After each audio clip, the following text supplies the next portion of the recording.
Hello बच्चों, let's see this question. इस question में आप लोगों से कहा गया है if the solubility product of CuS is 6 into 10 की power -16, calculate the maximum molarity of CuS in aqueous solution. तो सबसे पहले तो आप लोगों को बेटा यहाँ पर इस सॉल्युबिलिटी का वर्ड का मीनिंग समझ में आना चाहिए कि आखिर ये सॉल्युबिलिटी कह क्या रहा है। तो अगर मैं यहाँ पर सॉल्युबिलिटी को आप लोगों को एक्सप्लेन करूं,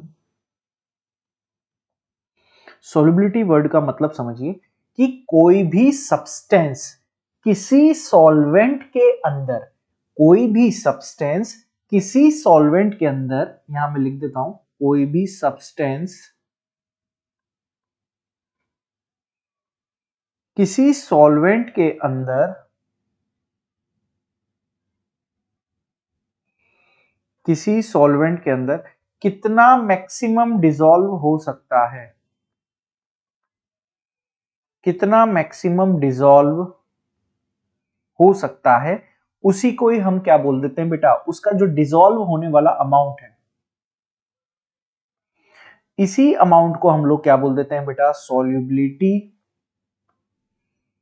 बोल देते हैं। क्या बोल देते हैं बेटा, यहां पर उसको हम सॉल्युबिलिटी बोल देते हैं। ठीक है, अब इस सॉल्युबिलिटी को जिस कांस्टेंट से हम रिप्रेजेंट कर रहे होते हैं, उसी कांस्टेंट को हम यहां पर क्या बोल देते हैं बेटा, सॉल्युबिलिटी प्रोडक्ट यहां पर हम बोल देते हैं। तो अगर मैं यहां पर CuS की बात करूं, तो ये CuS किस में ब्रेक डाउन होता है, Cu2 प्लस प्लस का S2 माइनस में ब्रेक डाउन होता है।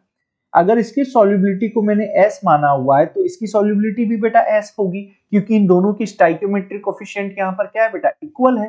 ठीक है, तो अगर मैं यहाँ पर KSP की बात करूं, KSP की बात करूं यानी सॉल्युबिलिटी प्रोडक्ट की मैं यहाँ पर बात कर रहा हूं,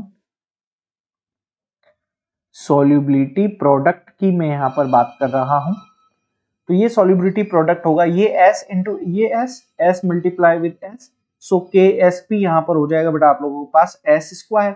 अब आप लोगों को ऑलरेडी सॉल्युबिलिटी प्रोडक्ट क्या दिया हुआ है बेटा, क्वेश्चन में गिवन है। ये चीज क्या दे दिखी है कि आप लोगों को क्वेश्चन में गिवन है, कितनी है बेटा, 6 into 10 की power -16 is equals to S square. तो अब अगर मेरे को यहाँ पर सॉल्युबिलिटी निकालनी है तो मैं क्या करूंगा, इसका रूट करूंगा।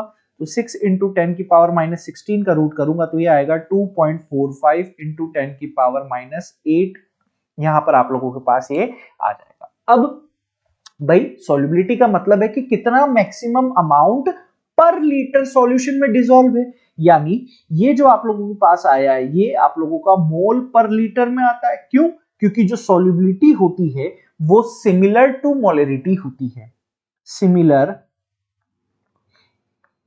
Similar to molarity, similar to molarity. और मोलरिटी का आप लोगों को सीधा सा मीनिंग पता है कि जितने मोल ऑफ सॉल्यूट पर लीटर वॉल्यूम ऑफ सॉल्यूशन में डिसॉल्व होते हैं उसे ही हम लोग क्या बोल देते हैं बेटा, मोलरिटी ही बोलते हैं। तो अगर मैं लिखना चाहूं, number of moles of solute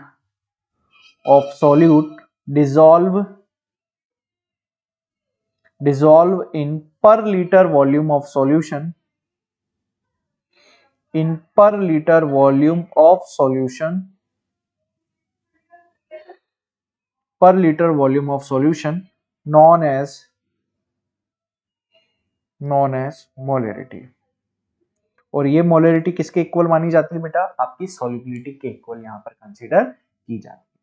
तो मैं उम्मीद करूंगा कि आप लोगों को ये क्वेश्चन बहुत ही बेहतरीन तरीके से बेटा यहां पर समझ में आया होगा। ठीक है, और इस क्वेश्चन में बेसिकली कुछ था नहीं, बेसिकली छोटा सा आप लोगों को एक कंसेप्ट था। अगर आप लोगों को वो कंसेप्ट समझ में आया है तो बहुत बेहतरीन है बेटा आप सभी के लिए। ठीक है, ऑल द वेरी बेस्ट।